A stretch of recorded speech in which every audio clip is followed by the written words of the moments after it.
जी अस्सलाम वालेकुम। कैसे हैं आप सब? खैरियत से हैं भाई? आज हम दो बहुत ही इंपॉर्टेंट चीज़ों पर बात करने जा रहे हैं, तो इसलिए आपसे गुजारिश है कि प्लीज़ इस वीडियो को पूरा देखें और चैनल को लाइक एंड सब्सक्राइब करें, बिकॉज हम आपसे बात करते रहना चाहते हैं। तो प्लीज़ आपने एक तो चैनल को लाइक और सब्सक्राइब करना है, सामने आपको बटन लगा हुआ है, प्लीज़ प्रेस दैट। तो भाई बात कुछ ऐसी है कि दो मौजूआत हैं आज। कल हमने एक वीडियो बनाई थी पाकिस्तान और इंडिया का मैच जो कैंसिल हुआ है उसके ऊपर।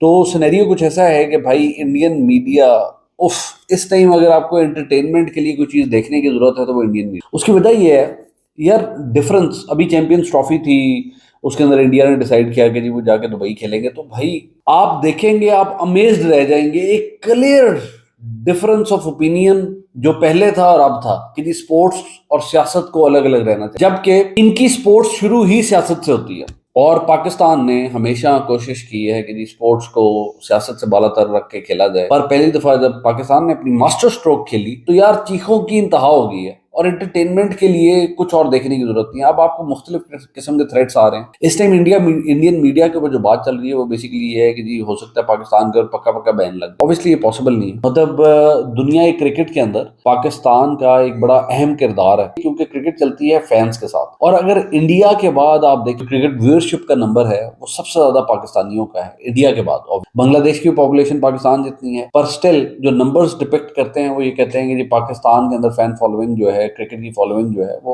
इंडिया के बाद सेकंड मोस्ट व्यूअरशिप है। तो भाई पाकिस्तान को इग्नोर नहीं किया जा सकता। पाकिस्तान को जब जब भी क्रिकेट की बात होगी पाकिस्तान विल बी देयर। तो इंडिया अब फोके दावे थ्रेट्स, अच्छा हल्का हल्का बातों बातों में मान भी जाते हैं कि भाई पाकिस्तान ने वैसे बड़ा स्टांस लिया है, कमाल कर दिया। तो भाई बात ऐसी ही है, पाकिस्तान ने कमाल कर दिया, बहुत अच्छा स्टांस लिया है। आपको दर्द हो रही है और हमें खुशी हो रही है।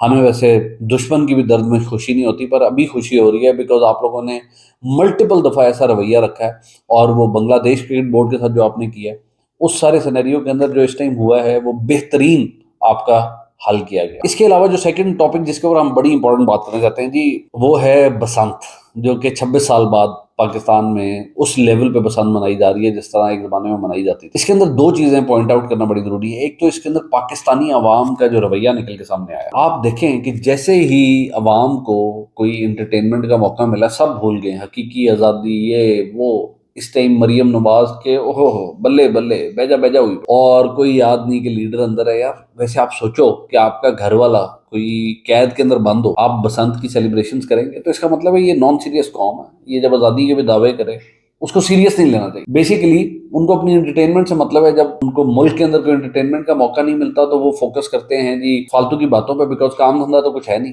तो जी चलें जी आज़ादी लेंगे, हम मुल्क को बदल के रहेंगे और ये है और वो है, तब्दीली लेके आएंगे। पर ऐसा होता नहीं, हकीकत ये नहीं है। तो इसलिए इस कौम को जो है वो एंटरटेनमेंट देते रहना चाहिए, और वैसे तो एजुकेशन देनी चाहिए ताकि इनके रवैये वैसे ओवरऑल तब्दील हों। पर अगर वो नहीं दे रहे तो इनको किसी न किसी जगह पे मशगूल रखना चाहिए ताकि ये फजूलियात में अपना टाइम ज़ाया ना करें।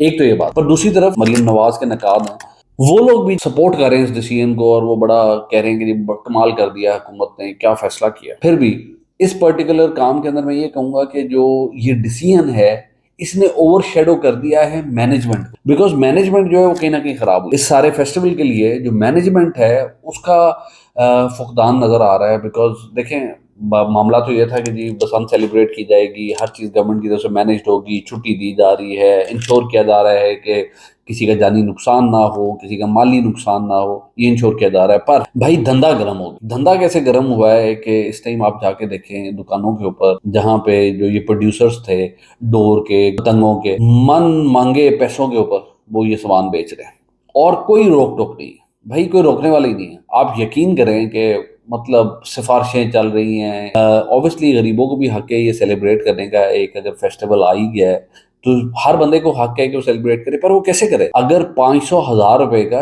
एक छोटा सा गुड्डा मिलेगा, जो एक जमाने में हमें याद है हम 10 रुपए का लिया करते थे, ठीक है वक्त तब्दील हो गया, 50 रुपए 100 रुपए का हो जाए, पर 500 700 रुपए के ऊपर आप वो जाके बेच रहे हैं, तो गरीब आदमी तो ये सेलिब्रेट नहीं कर पाएगा। तो फिर ये अगेन ये एक अमीरों के लिए फेस्टिवल बन के रह गया। सिफारिश, उफ, हमारे कल्चर में से ये चीज खत्म ही नहीं हो सकती यार। सिफारिश, आप यकीन करें कि गुड्डे डोरे लेने के लिए इस टाइम बड़े बड़े चीफ सेक्रेटरीज को कॉलेज आ रही हैं, मिनिस्टर्स को कॉलेज आ रही हैं कि भाईजान हमें कोई अरेंजमेंट्स करवा दें। तो ये मेरा ख्याल है कि मैनेज होना चाहिए था जरा ज्यादा बेहतर तरीके से।